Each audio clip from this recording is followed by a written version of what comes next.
Hi, Ryan. Hi, Rachel. How you doing? Why are you whispering to me? Do you have a secret? Maybe.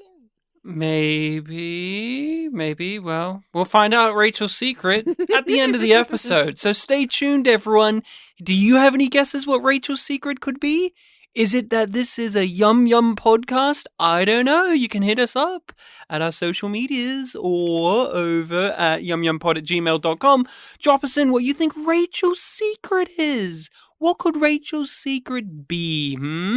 Now, Rachel, we're here to talk about what? On this edition of the podcast, we are here to discuss the 90s sci-fi show Babylon 5. And we are just at the start of season 4. But beware, listening peoples.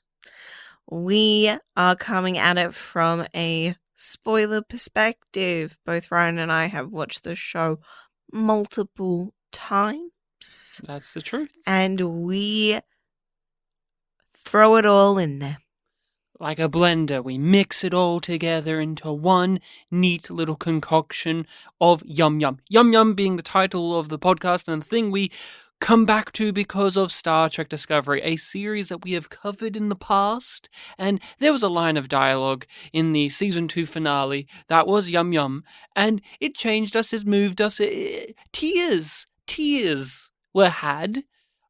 Mine were on the inside, Rachel's were on the outside, the tears. And we had to name the podcast and everything we do after it. And we are up to a very monumental episode in season 4 of Babylon 5. Rachel, do you know the title and the number? I believe it's episode 6. Episode 6. You willing to bet your life on that? No. You're not willing to bet your life on it. Wow, my wife doesn't want to bet her life. Into the Fire? You're correct. You win nothing because you didn't bet. So no life for Rachel. The DVD description is what we read off of. And of course, we own the physical media. Why would we want to rely on the digital platforms and the streaming sites to have it? Why would we want to do that? That's foolish. The DVDs give us the brochures with pictures. Pictures. And DVD descriptions. Into the Fire is, as such, the first ones. Ooh. I'm adding the ooh there, Rachel. No, thank you. Whose existence dates to the dawn of creation, become allies in Sheridan's coalition, but despite such powerful help, some fateful decisions of life, death, and eternity can only be made by Sheridan. Oh, and Londo's got some plot too. Yeah. We don't need to talk about that yet. Londo's got a little bit of plot. No. He's got just a tiny bit of plot. That's not too important. That's not important? You think his plot would be important to the series, but no, not in this. No. So let's get into our backgrounds. Rachel, Into the Fire is episode 6, as we said, and this is a pretty monumental one. Lots of things are concluded, lots of running threads and character things come to a head here. So give us your reactions to this overall, your impressions, your history. Well, just like pretty much every other episode of season 4, it's a banger. It does not disappoint. It goes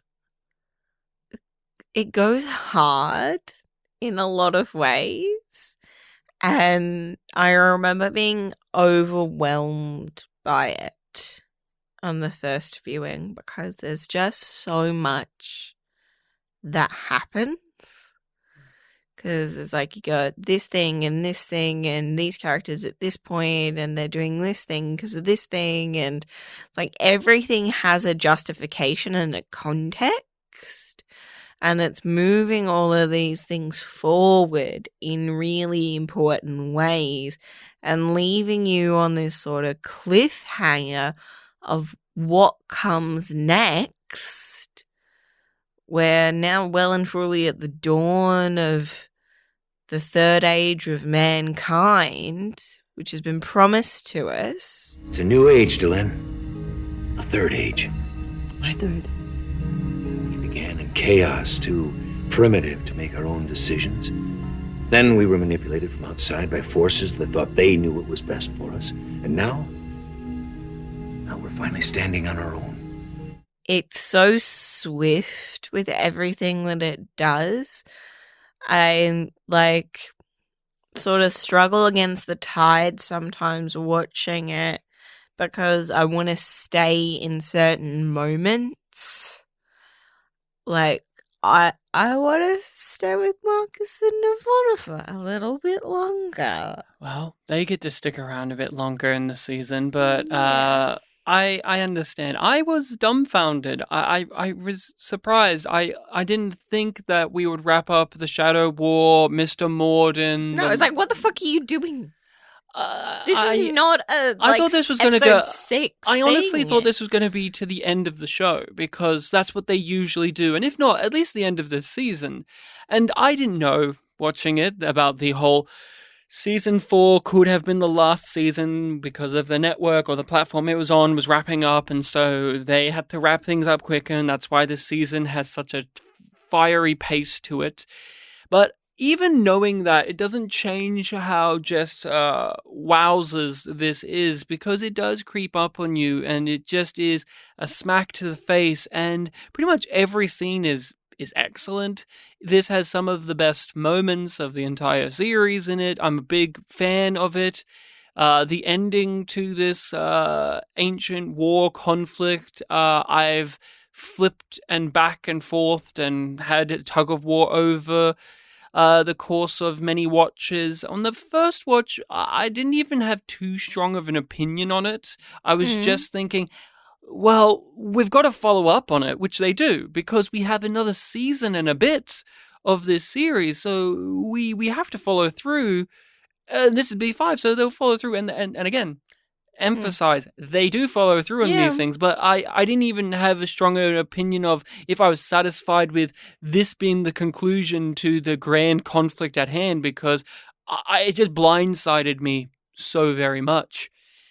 Who in Into the Fire had YYE, Yum Yum energy? Who could have said Yum Yum? Who had just that Yum Yum swagger to them? View when he does the little wave. Of course. That's pretty YYE, would you agree? It's pretty YYE. Yeah, it's got to be Veer. Veer's the champion of the YYE in this episode, but I and this is me being charitable. This is me being a sentimental person, but Mr. Morden, Yeah. I see you. You always had it. Mm-hmm. We restricted ourselves giving it to you every episode you appeared in because you were just that type of character. Too easy. It was too easy, but you had it always. And here, boy, you went through a whole plethora and range of emotions. Lorian, as well, also had some YYE moments, but he's a more relaxed, calm, serene. He would say it sexily, though. That's the thing about Lorian. He would say it sexily. And we begin the proceedings of this by having to follow through on some plot points. That's this episode. And Ivanova is searching for the first ones.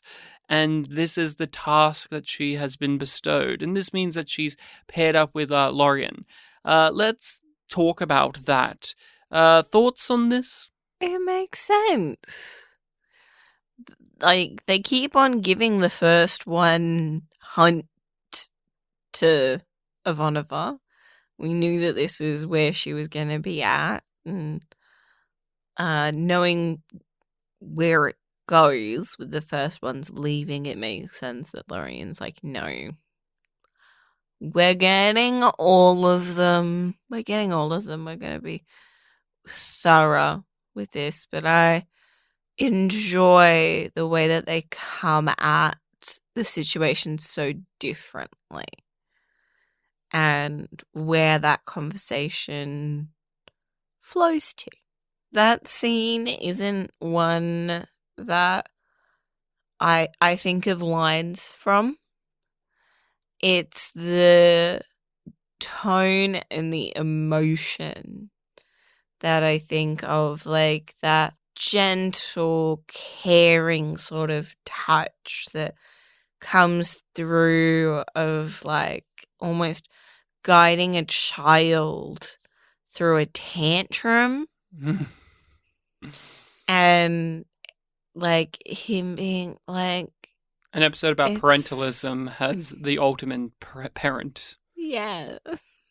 That's what I think of. Do you think of like specific things that are said during that scene, or are Well, you? they have a whole bunch of little There's scenes and moments. so So I many liked when great they were lines. I liked when they were on the White Star and he is just emphasizing to her that we have to wait for all of them. We have to wait for the last one.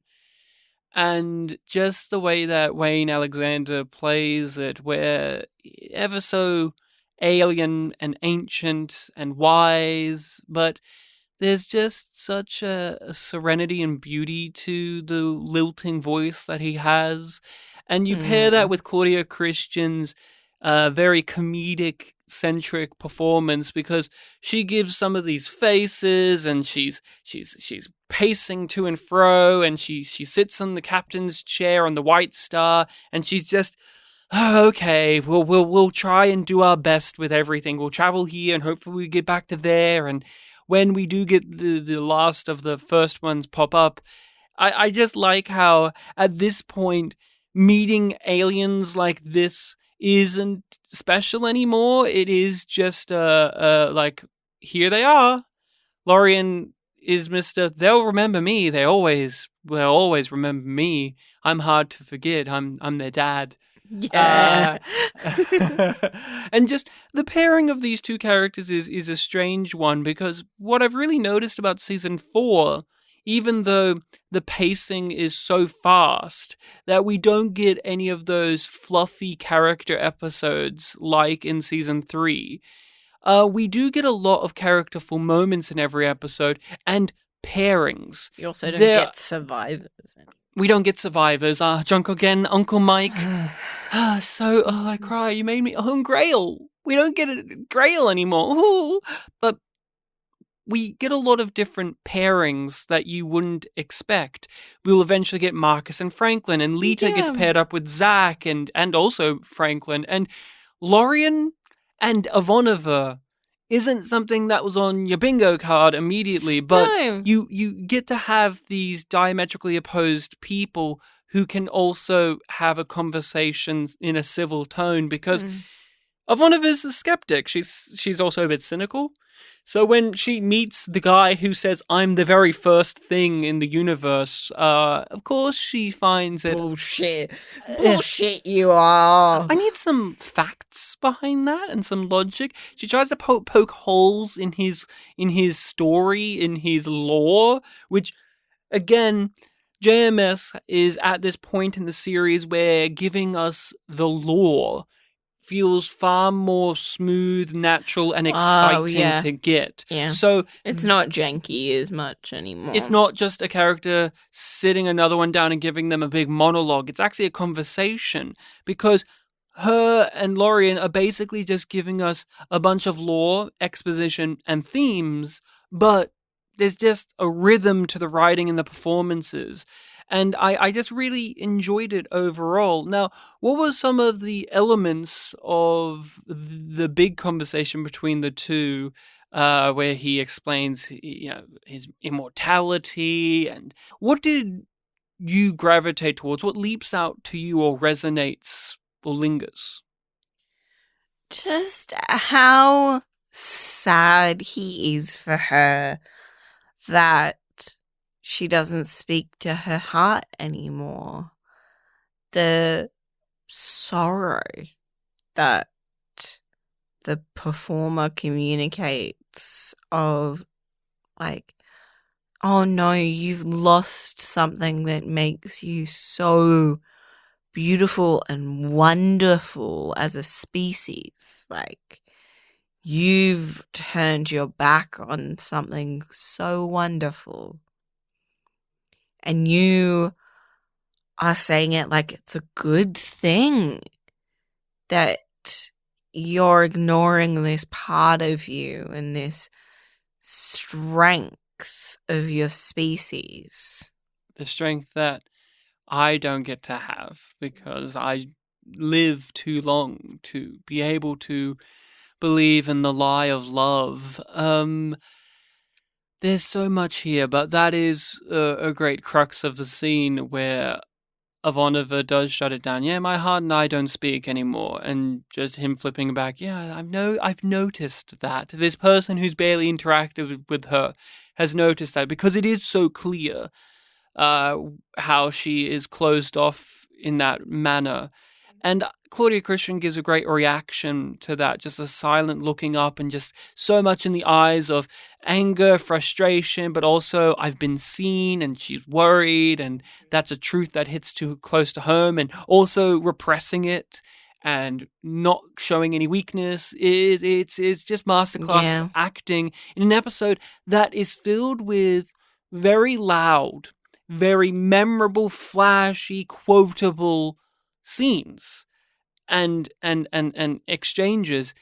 That here we have Lorien and Ivanova just talking to one another, and he goes over basically the beginning of the universe, how life is the way it is, and it's very serene because that's what the character of Lorien has to be, and it offsets all of the bombacity that's in the other plot lines going on. These are breather scenes, if anything. And so I appreciate them even more. And they have just some poignant ideas about love and loss and mortality. We've lived too long, seen too much. To live on as we have is to leave behind joy and love and companionship, because we know it to be transitory. Of the moment, we know it will turn to ash. Only those whose lives are brief can imagine that love is eternal. I really like that he goes on, because I was just looking at the script. He goes on to say, like, you should embrace that illusion.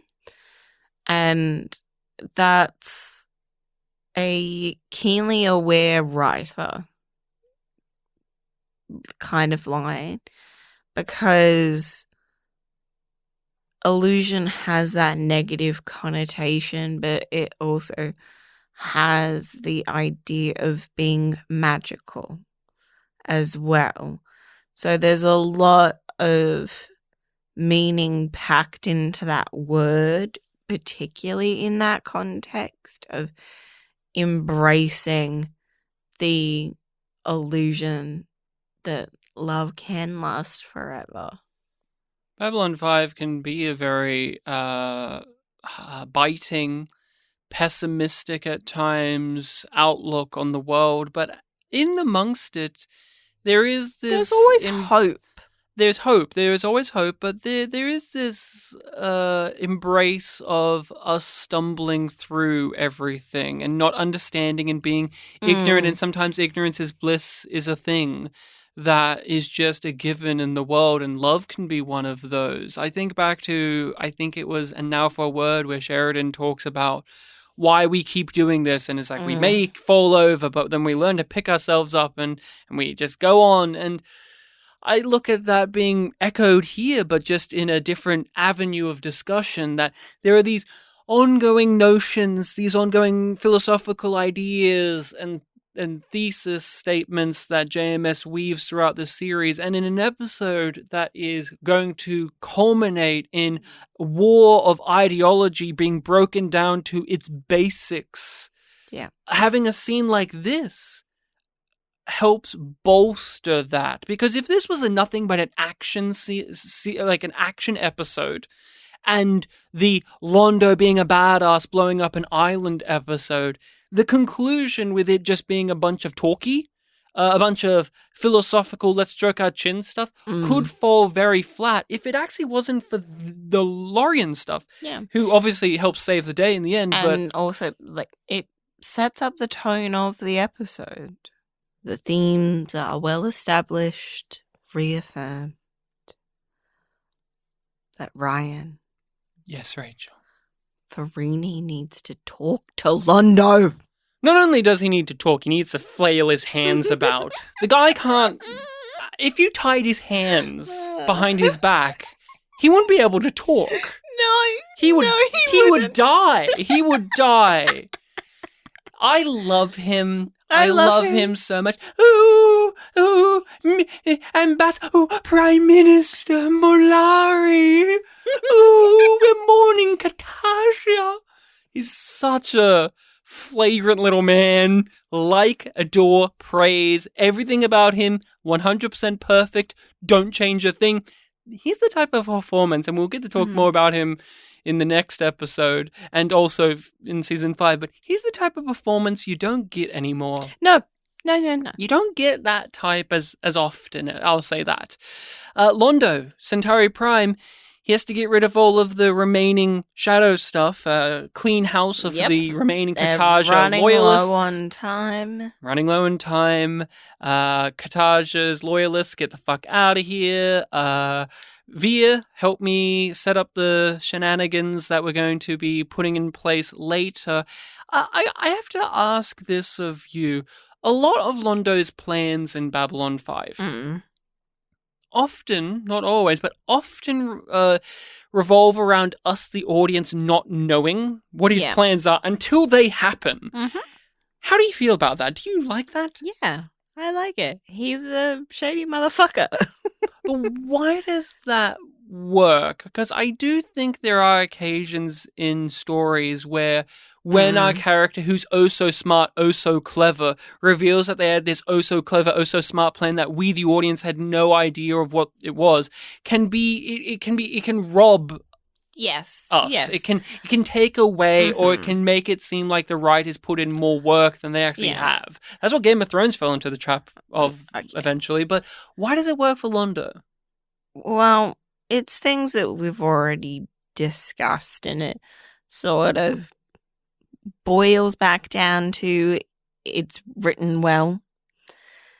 That's the crux of it to me. But as part of that, we know Londo, we know this world, so we can fill in reasonably what he's up to.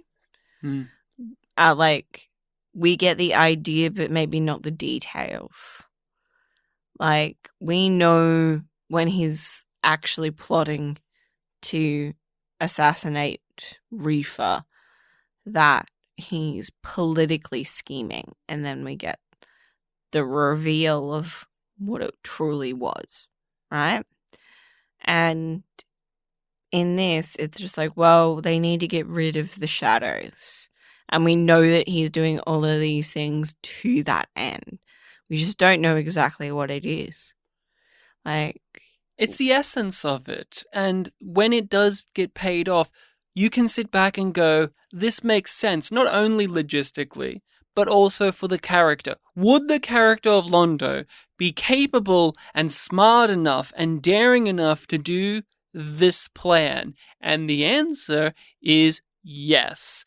And not only is it a yes, but the way that it is performed by the actor helps very much too. But the character has to be at a certain tilt emotionally to do it, which this episode provides when he is going through all of the information and we have the Minister of Intelligence come in to inform him on what actually happened to Adira. The shoe finally gets to be dropped. We finally get the reaction from Londo of the truth that we've known, the truth that we've understood. We've been waiting for him to know it.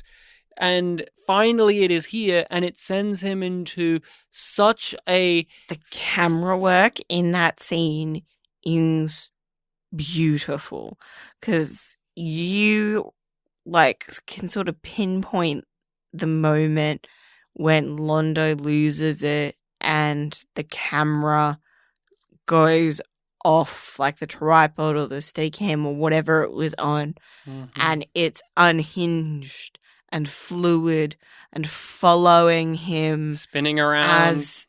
as he's literally spiraling out of control and having like a Citizen Kane moment, trashing his quarters. This is the first time in what feels like a very long time where I genuinely felt sad for Londo. Like, I felt for him when he is grieving and crying and realizing that he got played like a puppet. Him knowing that he has fucked everything up is always good, but knowing that he had this one true thing in his life that was taken away, and it was taken away as a device to be used against him, and he fell for it. He did it, hook, line, and sinker. And when he's crying and when he's screaming, I was moved. I haven't been moved for Londo in a while, and I don't mean that in a negative sense. He's still a very engaging and entertaining character, but the way that I've been looking at him for the last, I don't know, season and like maybe just under a season has been relishing him getting fucked over by his own choices. Here, yeah, it's that it's that as well, but it's also just sad. Yeah, you're reminded of how deeply and truly he loved Adira, and that's set up nicely within the scene as well when he calls her Lady Adira, and the minister's like, "Oh, I wouldn't say that. I wouldn't call her a lady." And Londo defends like, her honor. No, I know what she was, and I know who she was to me, and she is a lady to Londo, and that's also a sign of his affection and adoration for her as a person. And then to realize and feel the impact of the manipulation that he suffered. Adira was... It's heart-wrenching, and I still look at it and like I feel for Londo, but I still judge Londo because I never get far away from thinking he learns the wrong lessons. That's just something that I think of constantly when thinking about Londo. I come back to that because he gets consequences to his choices and actions.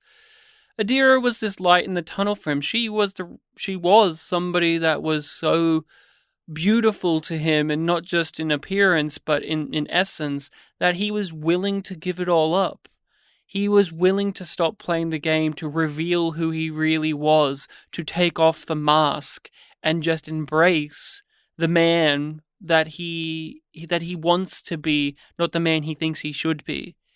And this is just a reminder of, oh, they used that against me. They took that away, and it made me fall into where I am now, where I'm the prime minister on the road to becoming emperor, where I'll get murdered by my oldest enemy, and my planet could be destroyed in a moment because of everything I've done. And just also Mr. Morden, that motherfucker. Of course that's what he would have done. He played me. He played me like a puppet. No! It was already something that would make one salivate when you start the episode and he says, "Fetch Mr. Morden. I can't wait to, he's going to hear the news." Ooh. And you're excited to see the confrontation between the two guys because now Londo has the power and he can make some shots. But this here, that revelation, which I will be honest with you, I had kind of forgotten when I first saw it. Not that she had died, but like I'd forgotten that would have been something that should be revealed to Londo at some point, just because it's been ages. Yeah, I didn't think that they would. I thought he would forever be in the dark about it. But it makes sense that he would find out, and then that would make him kill Morden. But as totally well as didn't- it aligning with we got to clean up Centauri Prime. Mhm. But it makes him personally invested Yes. more to fuck up Morden and the He's shadows. gleeful. Is this the best scene that Londo has in the entire series, where he dispatches the shadows and Mr. Morden and reveals his master plan? I don't know how many times I've just watched this individual scene on its own. It is fucking spectacular. It's a showcase of a scene. It is glorious, and it is one of the standout ones. But I just find it too hard to commit to saying that it's the best one. It's definitely one of the best, but it's also that thing of like whatever one I watched recently feels like the best. I totally understand. He's a very dynamic character, because here he's getting to play the full master villain role, but he is completely justified as well. Like, we understand why he's doing everything on the level of he's got to save Centauri Prime, the shadows are evil, but he has to get revenge. He has to kill Mr. Morden. So we are relishing and delighting in this entire sequence where Peter Jurasik plays him so cold. Plays Londo with that razor edge and just dripping with animosity throughout the entire thing. And when the moment is right, he is smiling because it's making him happy to have this moment that he's probably played out in his head over and over again leading up to it. Over and over again. Like, I think he is always planning on getting rid of Morden in this window of time, because he knows enough to know that Morden wouldn't just leave. And he's also too dangerous to just be let go. He calls Morden into that throne room. He's all healed now, I see. Ooh, he's got his slicked hair. It's nice and tall. Ed Woss is walking in thinking, yeah, I'm going to be a series regular still. The beauty that is the Londo-Morden relationship is seeing Londo be naive to being completely aware of what he's dealing with. In the early days, he was amused by Mr. Morden. Oh, you're crazy, man. Go away now. Oh, you scamp. To being enamored by him, fooled by him, tempted by him, loathe him. And here we are. By him. He has the power over Morden. And just seeing Morden in the scene as well is just a sight to behold, because you see him bargaining with the situation. He's trying to adapt to it because it's ever changing. He thinks that he still has his power. He still thinks he's top dog. And Londo completely keeps erasing every single layer. Every level of, okay, well, you think you have us, you think you're in control here. The Vorlons are on their way, and yes, they will destroy our entire planet. You banking on them having mercy is no longer working. You standing beside the shadows, literally and figuratively, is pointless. They are now gone. And you know what? Your base of operations is now gone as well. Like, he strips everything away from Morden before he kills him. And the last piece that Morden brought upon himself is thinking that Londo wouldn't be crazy enough to do this. That you would not be this You're much of a bastard, and well, and he's you forged then that. Morden's like, you're insane. And it's just like, yeah. Like, he was barely holding on. He was holding out for Adira's visit. And you took that away from him. You took away that man's last shred of hope.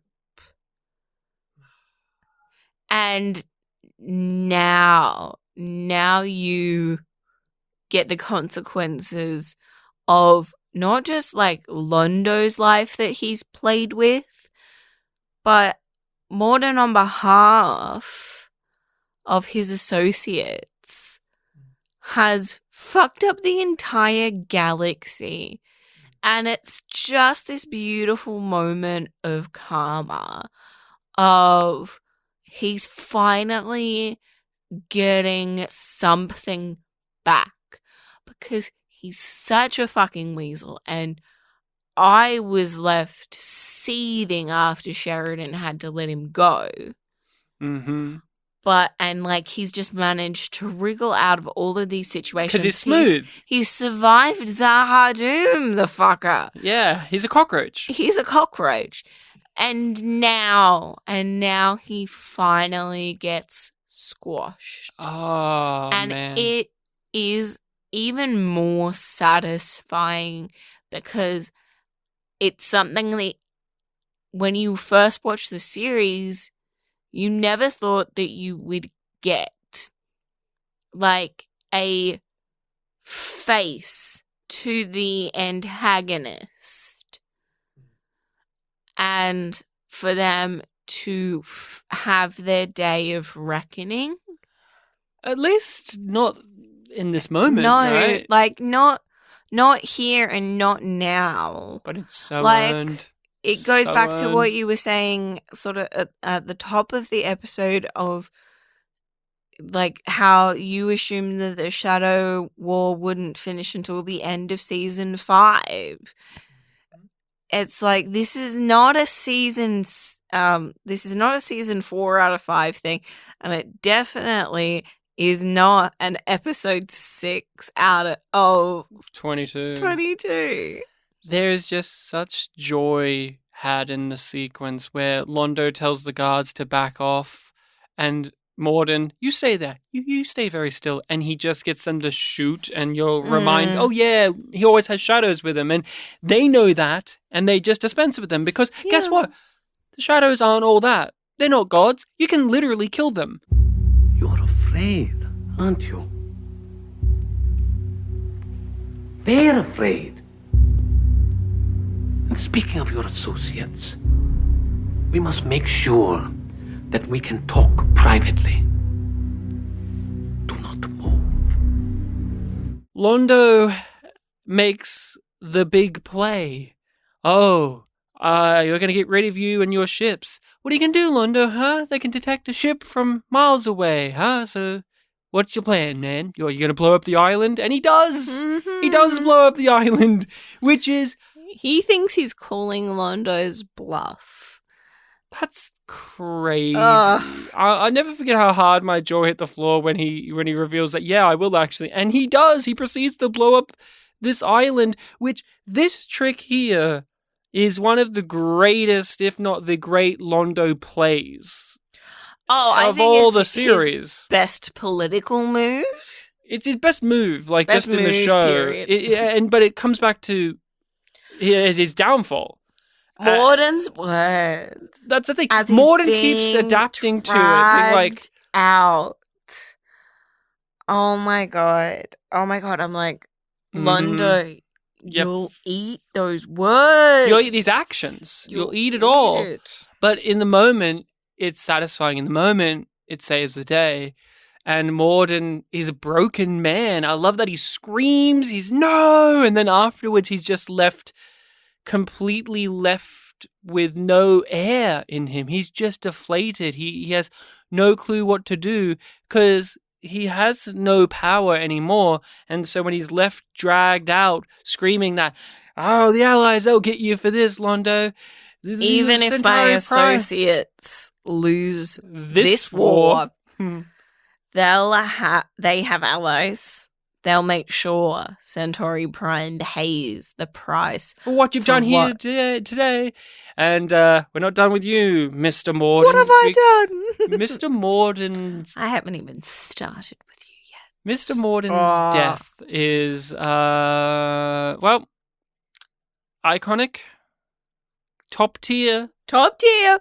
best of the best, great payoff because he gets his head cut off and stuck on a pike, and Just Via gets what he like wants. Via wanted, and we get the flashback. Via's the only one who gets what he wants without any fallout and consequences to him.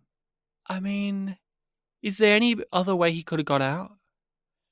There's no other way he could have got out. See, I've talked about this before on the podcast, and I've talked about it a lot just with you. There are certain villains, certain bad guys where death is not the option for their demise or conclusion. It just doesn't feel satisfactory.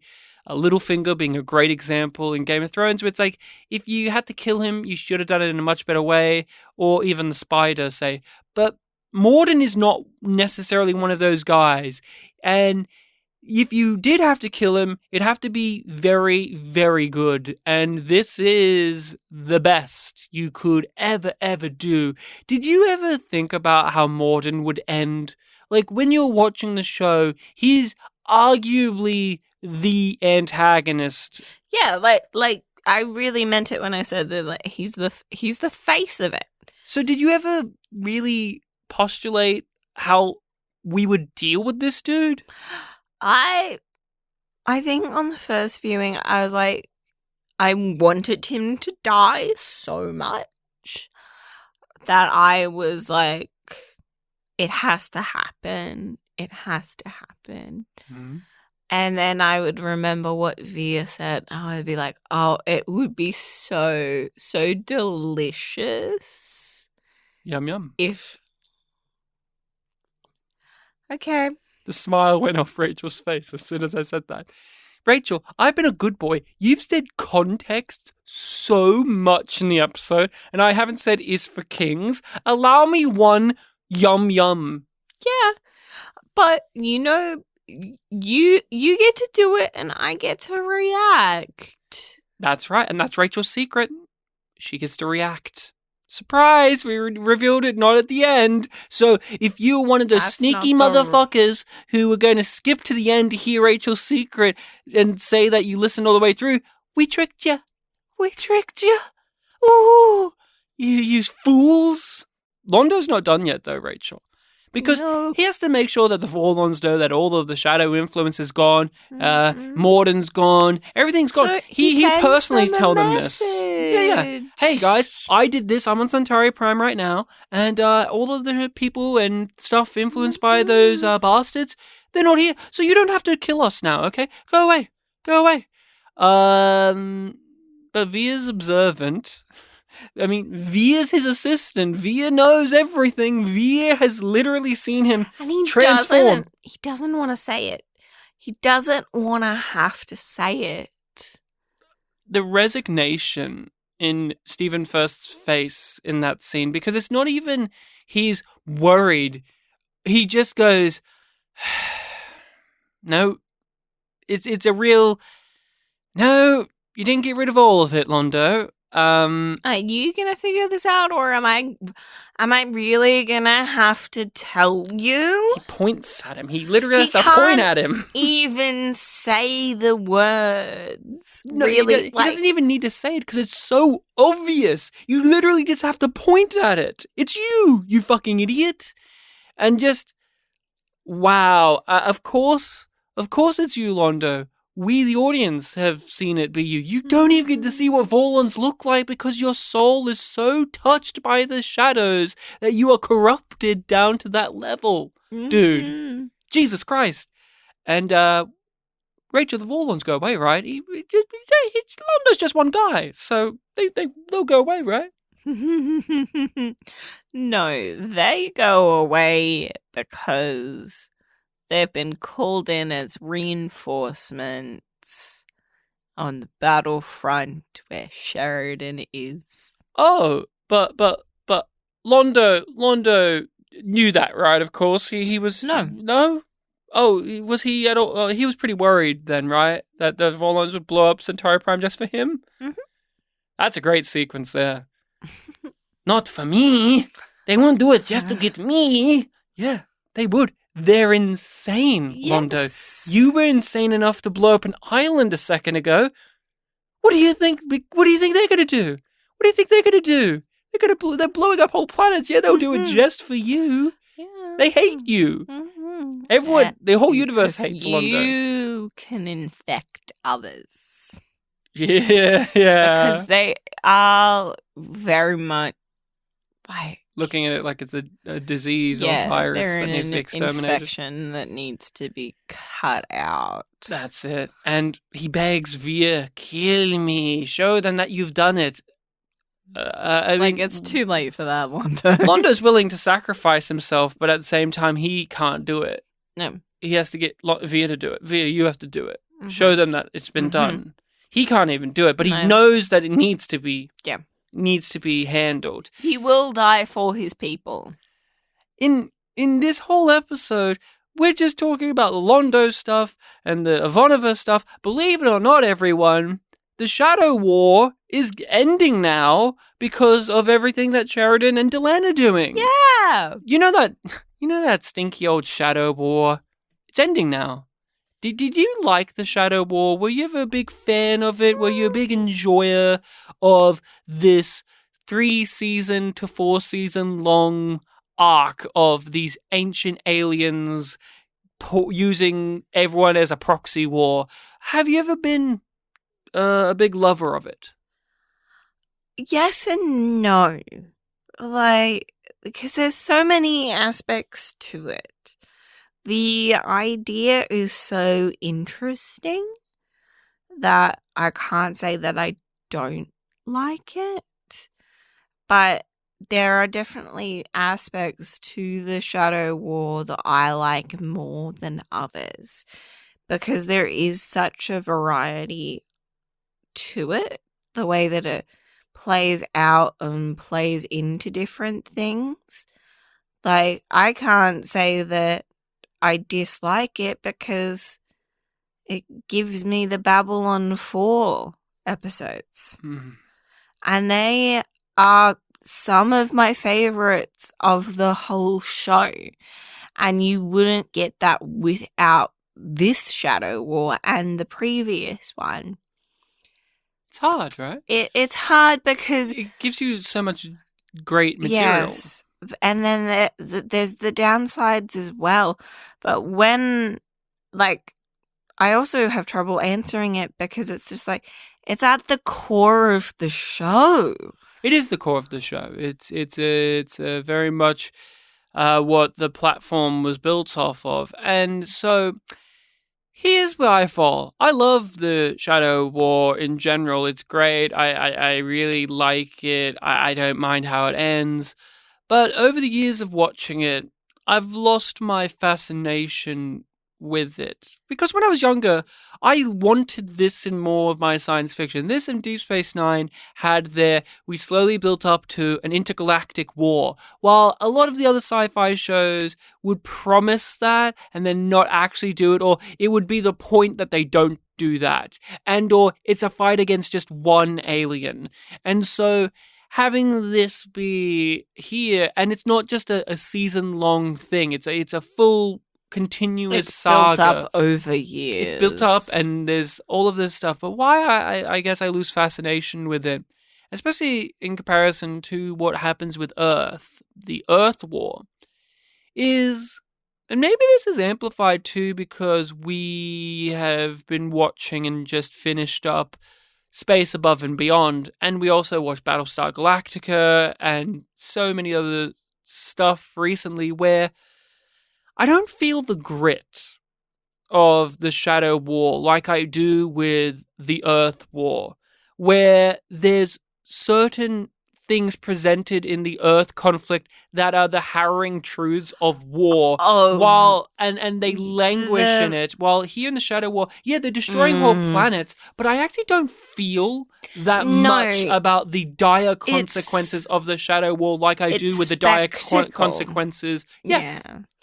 Whereas, like, it's a very big difference between the two conflicts because humanity is caught in the middle of the Shadow War because it really is about the ideologies of the Vorlons and of the Shadows and them trying to make all of these other races pick between them so that they can prove that they're the ones that are right, they're the ones that are better. But the Earth War is a civil war. And it's also a war that deeply troubles our characters and forces them to confront their morality, their principles, their strengths, their weaknesses. Whereas there's layers to the way that they feel about it, right? In the Earth side of things. But when it comes to the Shadow War, they're overwhelmed and powerless. They are terrified of what's happening and their inability to control it. And it's a much, much grander scale. And they both have their place in the show. I'm not saying that they don't, but it's much easier to connect to conflict that it's carried on the shoulders of those characters. And it deeply affects them, and you get to see them like deal with that. Where like I'm just thinking of how Sheridan is at the end of this episode when he's with Delenn. Mm-hmm. And he's giving the monologue about the third age of mankind. And we make our own magic now. Mm-hmm. Compared to when he's defeated Clark. That I was thinking the exact same thing. He is a broken man. And there's a mess to deal with immediately. Like that is not we won. Right off into the sunset immediate. It's we're still fucked. We're going to have to clean it up and figure it out. And here's how I break it down. Just the most simplistic way.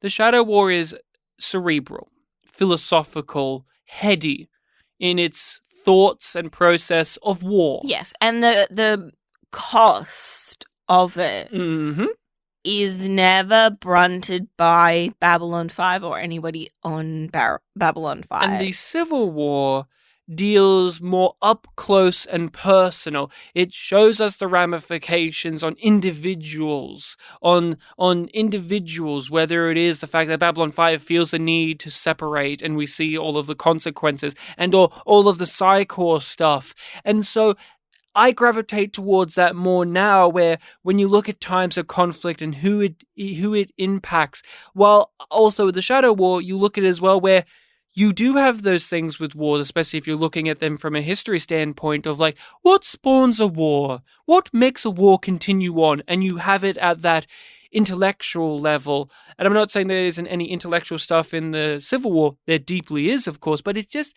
there's a difference between a game being played by two ancient beings with the universe and what the Civil War has going on in it. When the other first ones passed beyond the rim, you stayed behind as guardians, shepherds for the younger races. But you've lost your way. This isn't about teaching us or helping us. This is about you being right. it's not so much that they're right in the sense of morality, but the logic sense as well. It's not like they're beyond that. They're beyond morality at this point in their evolution, which is why they're fucking up the rest of us in a way.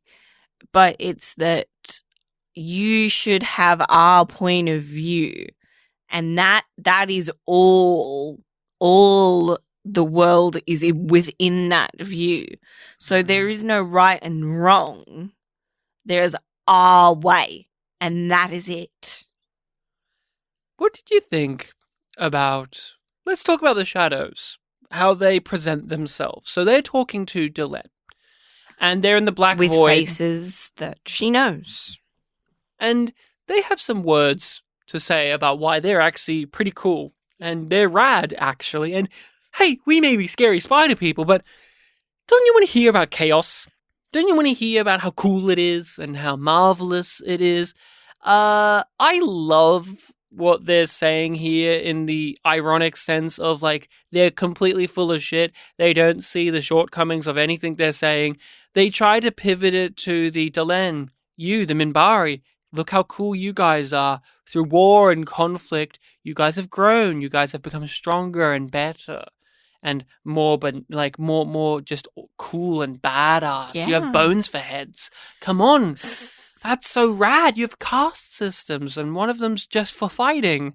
And Delenn points out, like, how deeply and fundamentally screwed up her society is, and it's because of this. It's because of this. And the hilarious thing is, the shadows say this, like, see, we made you better. We made you the way you are. But we know throughout the course of the series, with the Babylon 4 instant, with Kosh, that the Minbari have been altered and molded by the Vorlons. Yeah. So there's a statement being made there where the shadows are saying, if it wasn't for us, you wouldn't be as cool as you were. But it's also like, yeah, but if it wasn't for the Vorlons, they wouldn't be where they are either. It is you two have made a conflict that traps us in a way where you think that you're right no matter what, because you think you're right about it, because look how the Minbari are. And the Vorlons are like, see, we're right about it because look at how the Minbari are. Yeah. So no one, like, neither one of you going to win this argument because you both think you're right. And in the end, you're both wrong. Yeah, because we have autonomy. Yes. Not only that, but the sort of no man is an island is a factor in that as well, because you can't say that this species has done it this way, so they've been successful, because they're in a galaxy full of other species, because they aren't concerned with things on a planetary level. It's interplanetary that they're concerned with. So there's just no isolation and no way to say that it's just this one thing or just the other. And then we get the Vorlons. And, I mean, I think everyone says this, but the weirdness of their presentation of themselves is gorgeous, because Sheridan gets to talk to the Vorlons, and he's in the Black Void area that they like to go to in B5, and it's a woman with a veil, a choker, and the choker has a jewel on it that lights up just like when the Vorlons speak. And she's in a big glass or ice cube, and she's a real person. Like, she doesn't move. She's got her arms crossed, but, like, that's a real person standing there. And it's not like it's anyone specific. It's not like it's a face of an angel or a face of his mother or, like, anyone. It's just this beautiful woman. And what I really adore about that visual, and it accompanies what they say, is it's this image of beauty, but it's frozen. Like, it's stuck. It is trapped. It is contained. And that's what the Vorlons are. The Vorlons have suffered from what Lorien is saying, where it's like, you live so long that you detach yourself from everything. And the Vorlons have gotten to that point, same with the Shadows, where they've stayed too long. They've reached the apex of evolution or societal needs or philosophical whatever, and they've become stuck in it, and now they have to find a reasoning to keep going. And so here it is, this cycle, this conflict, and for them it's about obeying them and making sure to be in your place when we tell you to be in your place. Vorlons, it's only order. It's only order and obedience. For the Shadows, it's only chaos and evolution. And what did you think about what the Vorlons have to go through? Because we've understood this to be their thing for quite some time now, and with Kosh being on the station from the very first episode, we've had a long-lasting relationship as viewers with them, and recently they've become fellow antagonists in the series. So what are your views and thoughts on just how they present themselves here and what they're actually saying? I grow to appreciate this, I think, not just as we rewatch it, but as I get older as well. The way that the way that it deals with parenthood, because you think that, like, the parent that's on your side and protecting you is the one that's right, but they are just as vulnerable and flawed as any other person. And we think that the Vorlons are righteous because it's their perspective that we see. And then that flows into a broader statement that the show makes, which it delves very literally into relatively soon, which is that the victors write the history. And, like, well, yeah, we're in a part of the galaxy where the Vorlons are in control. So they will say that they've suppressed the Shadows, that they won the last war.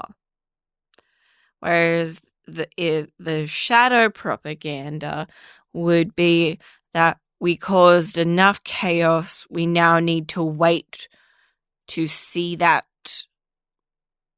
sort of come to fruition in evolution.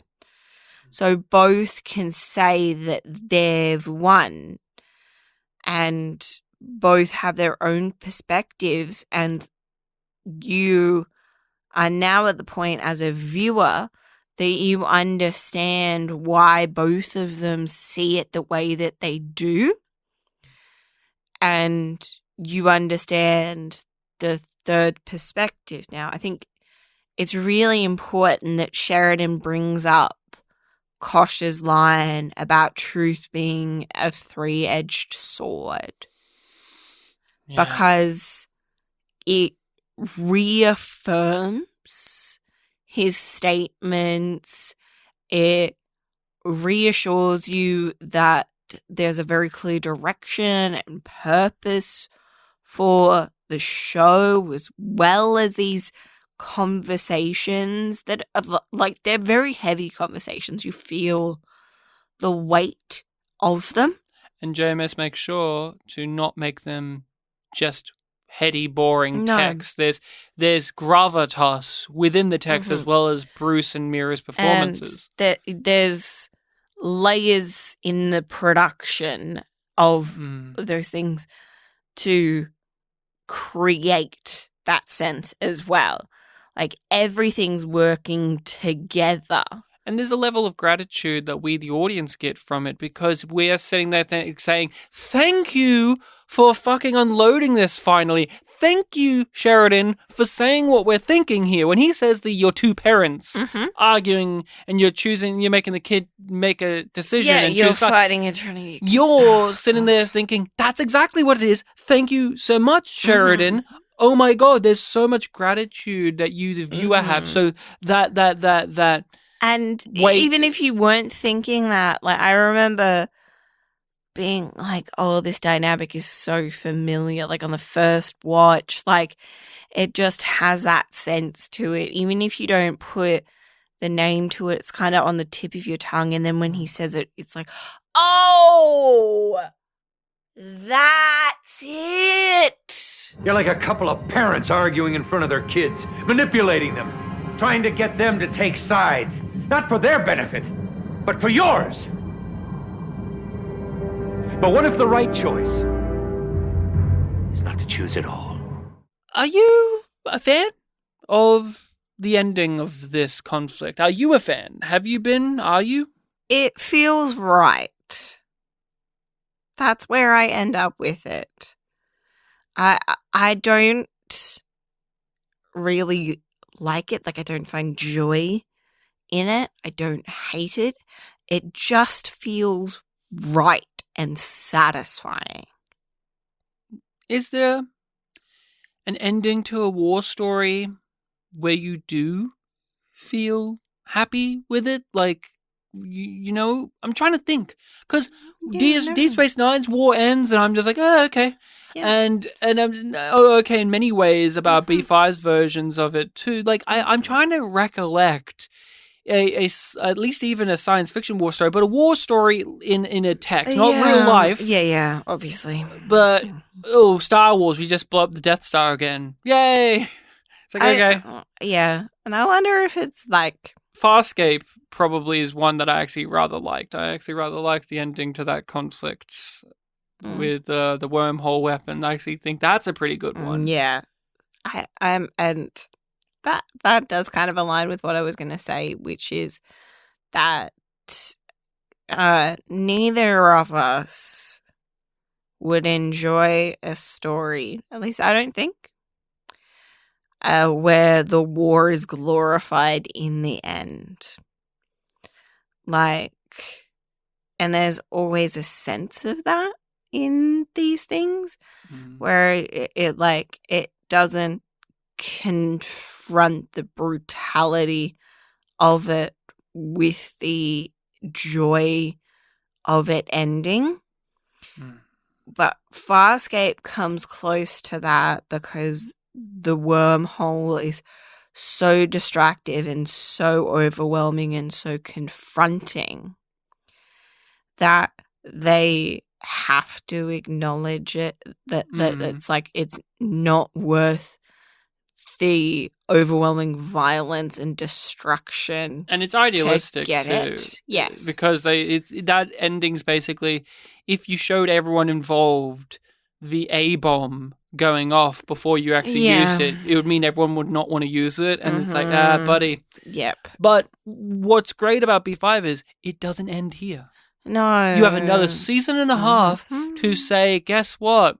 War doesn't just end because you blow up the Death Star or because you sign a treaty or because you do an arbitration and you talk them out and they go off and they never come back. Like, it doesn't end there. No. We make our own magic. And a part of that is you have to pick up the pieces. Yeah. And how do you build something? So, with that juicy stuff in mind, is it time to switch on the spotlight? I'm switching on the spotlight, Rachel. I'm grabbing the big lever and it's on. We're shining it on an actor or actress that appeared in the given episode. Big role, small role, minor, recurring guest, doesn't matter. We're looking at them, going over their performance, their career, any pieces of trivia we have picked up, and just anything we feel. And we can't. We have to give him a proper farewell. We will see this character and actor again in B5, but We're talking about It's the 14th episode out of 15 that he's in. We're talking about the actor of Mr. Morden himself, Ed Wasser, I want to say, is it? Who he was in The Gathering. That's where he first started. He was just a random CNC guy. Yep. And when you rewatch it, it's very funny. There he is. There's Morden. He's at CNC. Watch out, Sinclair. He works for the Shadows. Takashima, watch out. Okay, so we have praised this actor and this performance in every single episode he's in, but let's just fully unload and gush and talk about some of the nuances, some of the things that tickle our fancy. He's great. There's no weaknesses in his performance. He's spectacular. There's never a moment where I don't believe that he's this slick, sleazy car salesman motherfucker. Never a moment where I doubt that. He's so handsome, so smug, such a punchable face. Even when he's scaly. Crispy Morden. I love scaly Morden. Yeah, Ed gives a phenomenal performance. He's charming, he's funny, he's scary, he's dangerous. He's hard to read at times and yet also very easy to read. He has all going on. He's disconnected from authenticity. He has the very tricky job of being obviously evil and loving it without being too transparent to the point of being tedious and boring and just nothing. Cartoonish. Or too cartoonish. When we cover Star Trek Discovery, that's a major problem with modern Star Trek is antagonists, because they do fall into that problem where they're so evil that you lose interest in it. Like, they're so evil and they know that they're evil and they don't care, that it is just boring. There's no dimension to it. And a part of that dimension is in that actor who's living and breathing the character on the screen. And Ed has always managed to pull it off, because when you first saw Morden, you know he's evil, you know there's something up with him, but you couldn't take your eye off of him, right? He's just somebody where you're magnetized to him. You want to know, what's this person's deal? He's a black hole. He's like... But that's what it is like. He's a void that attracts and destroys, and there's nothing behind those eyes except like more deceit. Yeah, that big grin. He gives his big grin in this episode. So happy to see it one final time. Because like I said that, and I was like, oh no, he is pretty gleeful at his own badassery quite a bit. He's self-satisfied a lot, but there's nothing beyond that sort of selfishness. Like, there's a lot of dimension to Morden, but there's not a lot of layers. He's doing a lot of acting on acting, because Morden has to pretend to be Mr. Nice Guy. Oh, I'm doing it for your benefit. But I think my favorite Morden moment within all of the series is when he is talking to Via about what he wants, what Via wants. And it's not just because Via gives a really good monologue, but we talked about in that episode, this is the first time where we get to see Morden not have to be nice to someone. He doesn't have anything to gain from treating Via nicely. He can just be transparent with Via, and he shows that when people don't fall for his ruse, it annoys him. It angers him. It upsets him. And I love that. And once that was unlocked, once we got to see that side of Morden, it gave so much more to the performer and to the character. There's so much more of that being toyed with from season 2 on. And Ed Wasser gives a hammy, brilliant, cheesy, grinning performance as Morden when he's crispy and all burnt up in season 4. And he's unhinged and he's deranged. And to see this guy who's so slick and so composed lose all of that was also a major highlight. So satisfying. You're insane. On any other day, Mr. Morden, you would be wrong. Today is a very different day. One last time, remove your ships. No. You don't frighten me, Malari. If you try to attack our forces, you'll lose. So, let's get into the actor. So, he's an interesting fellow. He doesn't have the largest IMDb roster. He only had a couple of things before Babylon 5 even started. He was in an episode of Quantum Leap as just some random executive. Yep. Boardroom guy. I don't remember him. Yeah. And I don't either. I don't know too much about his acting background, but it just seems like at some point he's like, oh, I'll give it a shot. And so he does have some rather interesting pieces in there, but B5's definitely his biggest role. He's almost recurring and ongoing. And for a guy that would, after Babylon 5, continue to work in science fiction or do lots of voices for robots in things and projects, I am quite surprised that he never goes on to appear in any other big science fiction property. He doesn't have a moment in, say, Star Trek or Battlestar Galactica, anything like that, which is such a shame because he lives and breathes so easily in this realm that it would have been a delight to see him in more stuff. But he often just remained in doing one and done roles throughout his career. So he'll be in stuff that known, like Murder, She Wrote. Are you surprised to see that on there? NYPD Blue. He was in Sliders, which is just one other sci-fi thing he did, and he did that during Babylon 5. So, Mike Hammer. But Morden is the biggest one. That's the one where I think I'm looking through it. That's the only one of the only ones where he does it for more than 5 episodes of a thing. And not to say that you need to do more than 1 episode gigs to have something meaty, but for such a handsome, on-screen charismatic guy, I don't know why he isn't in more stuff. I'm not too sure. He just didn't make it into it. Now, one of the weirdest things, because I've never seen him in anything else other than Babylon 5. Like, I mean, when I say that, like, yeah, I've seen Quantum Leap, but I don't remember him in anything else. Yeah. Is there anything for you? Anything for you in his career that you go, oh yeah, Morden? Or is this I it? don't think anything left out. There's one other thing that I've always remembered Morden for, and I don't know why, but he was in an episode Of 24? of Ripley's Believe It or Not as himself.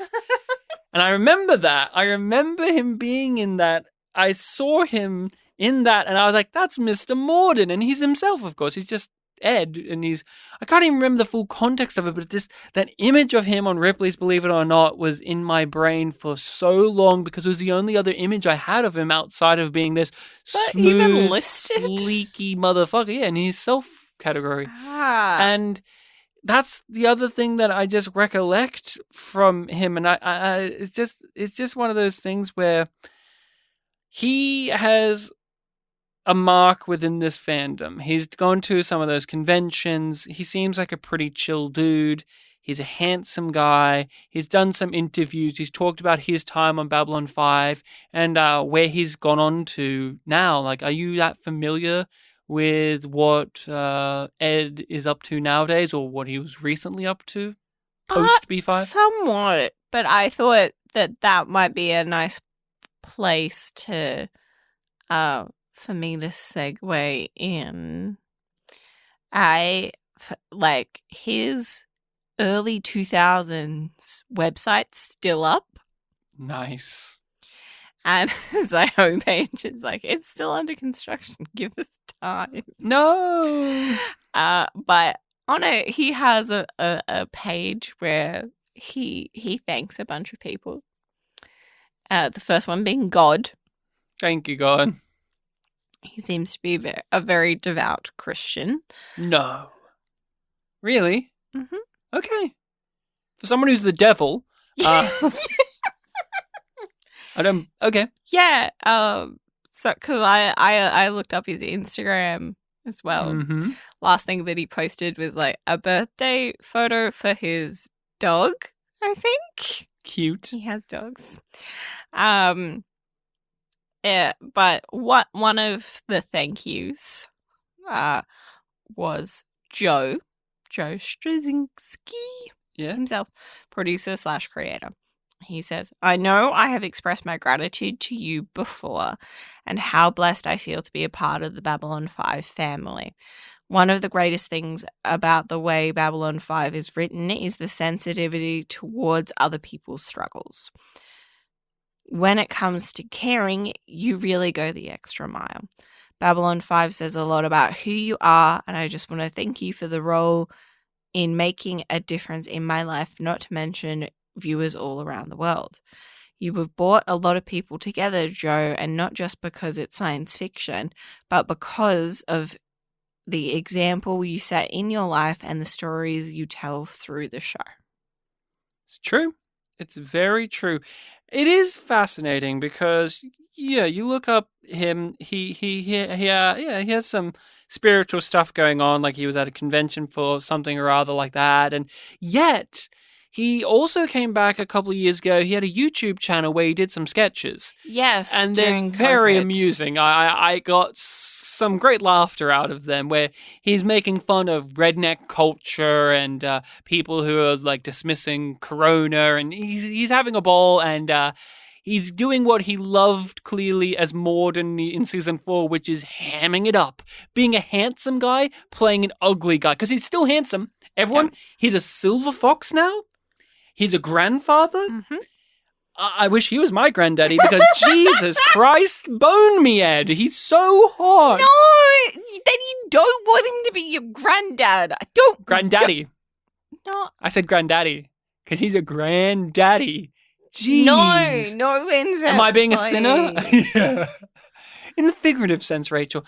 What's wonderful, though, is he has starred in and produced one film that's rather, let's say, charged. Yes. A softcore porn film. Yes, that was a bit of an odd one. I was just like, okay, he produced one thing that must have been like a very passion project. And then I looked there and I was like, passion. Yeah. Okay. There was passion, all right. There was passion. It was sleazy and horny. And something that really, I guess, offset me is I've seen pictures of him in his later years. But this is a movie called Storm Swept, which was made during Babylon 5's time. And there's pictures of him, and it's obviously him during Babylon 5 times. And it's just so unnerving to me to see him in what was then modern clothing. Yeah. And he has like buttons undone and he has like a hairy chest. And I just go, oh, because he's always dressed up in suits and like buttoned up shirts and B5. Just so there's so much dissonance had seeing him just be a guy.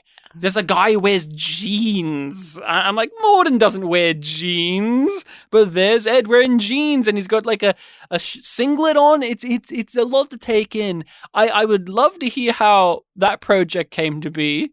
I would love to really know about the softcore pornography.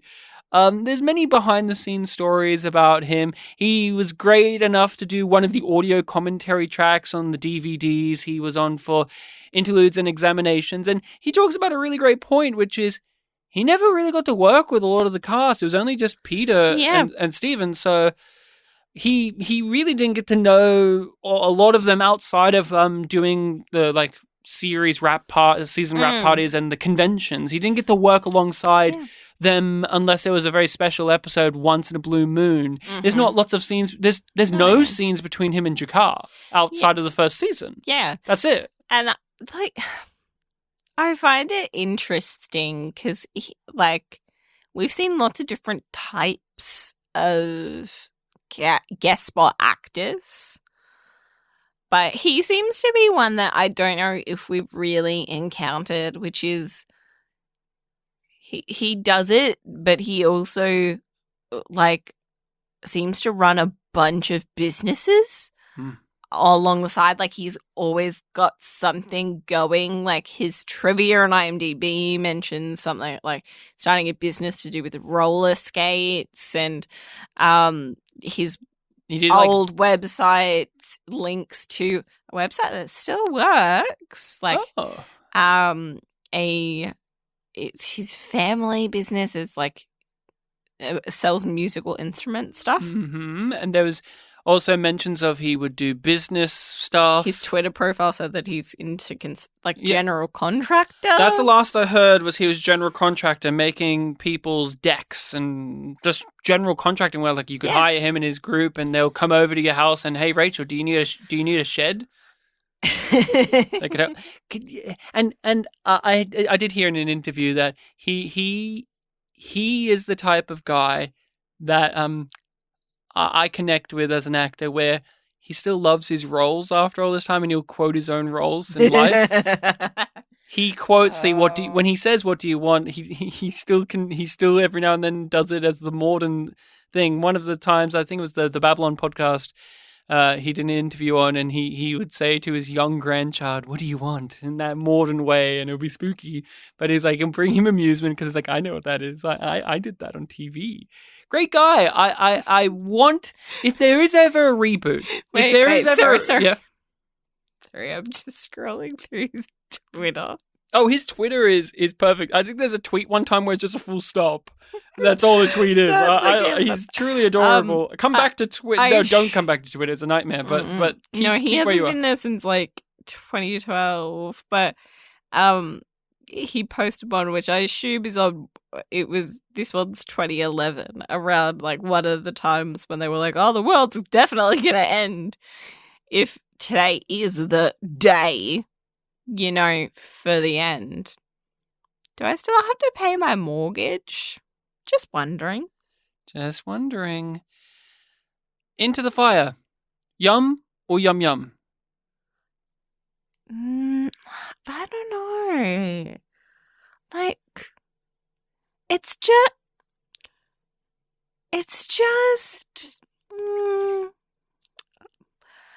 there's something holding me back. Nothing's holding you back. You're a fucking liar. You're a little liar. Is this your secret, that you're a liar? I don't think that's a secret, honey. Everyone knows that you're lying. Mm-hmm. Yeah, no. There is basically no fault with this episode for me. The things that I don't like about it are because it's so good. Like, I don't want to move on because I want to stay with that scene. I want to stay with those characters, and it goes by too fast because I'm invested in everything, and the pacing is smooth, and the direction is great, and the actors are killing it, and the writing is sublime. It's a yum yum. Yum yum. Into the Fire is a truly magnificent episode. It may not be one of my favorites, but it is a seminal one. It's very important. I give it a yum yum. Yum yum. With the yum yums provided, our discussion concluded. Yep. Spotlight Please share with us the title and the DVD description for next week in Babylon 5. On the next Babylon 5. Episode 7, lucky number 7, Epiphanies. Tensions grow as Earth enacts an embargo aimed at closing the station, and Psychorp Bester comes aboard, but the growing powers of rogue telepath Lita may bring unexpected help to B5. It's got a bit of everything. It's got Lita, who was great in this episode too. She said a bunch of stuff, and she got black eyes. She's just amazing. And Bester, he's back, baby. Bester episodes. Make sure to check that out. In the meantime, people, make sure to give Epiphanies a watch. You can let us know your thoughts, questions, queries, concerns, opinions, or if you just want to talk to us. You can follow our social medias under YumYumPod or YumYumPodcast. Mm-hmm. You can email us directly at yumyumpod@gmail.com. But what if they don't really want to talk to us? They just want to hear us talk more Press to play. each other. Press play again. Press play again. But Give what us a if they 5-star rating and review on whatever podcatcher you're using. Yeah, but what if they want to hear something different but more? Different but more. We have a Patreon, actually, and that's our slogan, different but more. We talk about a lot of things on there, science fiction, comedies. We're talking about the Alien franchise every month. We just did Space Above and Beyond episode by episode. We are going through so much. We have a group Discord as well. If you want to support us, if you have the means to do so, we would very much love it. We have our Patreon. All of this is in the description below. Jakar, he was he here? Did he show up in Into the Fire? Don't think so. Mm-mm. Him and Garibaldi had a day off. Him and Garibaldi had a sleepy sleep because they had too much to eat, Rachel. Before I say the good eating to you, do you want to reveal your secret now? Do you actually have a secret to reveal? Or were you gaslighting and girl bossing and gatekeeping? Rachel. Which hey, who in this series is gatekeep gaslight girl boss, like of our main characters? Is it Talia? Is it Talia? I guess she is, right? By default? Yeah, by default. She was gatekeep girl boss gaslight or whatever it is, the order. She really was, huh? Do you know what it's like when telepaths make love, Commander? I do. That's my secret.